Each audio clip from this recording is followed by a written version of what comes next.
দেখুন, আমি একটা জিনিস বুঝতে পারছি না, এই ছেলেটি, আমি জানি না এনার ধর্ম কী, তবে নাম শুনে তো হিন্দু নামই মনে হচ্ছে। তা যদি হয়ে থাকে 2014 আগে ভারতে এসেছেন, এনার তো সিএর নিয়মে বিজেপির দেওয়া নাগরিকত্ব এমনি পেয়ে যাওয়া উচিত। তাই ফালতু একে নিয়ে এত চাপ নিচ্ছেন কেন বুঝতে পারছি না।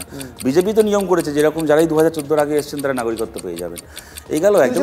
একটা কথা বলি, আমি একটা কথা বলি অনির্বাণ, দেখুন অনুপ্রবেশ, আপনি আমাকে অনেকদিন ধরে চেনেন, কোনো দিন এই প্রশ্নটাকে নিয়ে কোনো রকম শিথিলতা দেখানোর পক্ষে আমি অবস্থান কখনো নিইনি বা আমাদের দল কখনো নেয়নি, আপনি খুব ভালো করে জানেন। আমি একটা কথা বলি, অনুপ্রবেশের দুটো ধাপ আছে, আমরা সবাই জানি।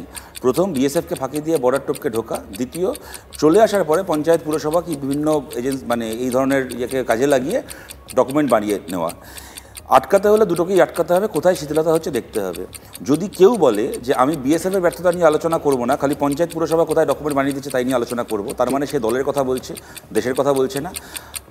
উল্টোটাও সত্যি, কেউ যদি বলে যে আমি পঞ্চায়েত পুরসভার ভূমিকা নিয়ে আলোচনা করবো না, স্থানীয় নেতাদের ভূমিকা নিয়ে আলোচনা করবো না, খালি বিএসএফের দোষটাকে দেখবো, তাহলে সেও খালি দলের স্বার্থে কথা বলছে, দেশের স্বার্থে কথা বলছে না। আমরা এই দুয়েরই পক্ষে নই। আমরা চাই রাজ্য এবং কেন্দ্র এই প্রশ্নে, আপনি যে স্পিরিটে কথা বলছিলেন শুরুতে, আমি সেই স্পিরিটটাকে সমর্থন করেই বলছি। বাকি আর যা প্রশ্নের তর্কাতর্কি থাকবে, কিন্তু এই জঙ্গিবাদ, এই ধরনের অনুপ্রবেশ, এই জাতীয় বিষয়ে দুটো সরকারের কোঅর্ডিনেটেড হয়ে কাজ করা উচিত।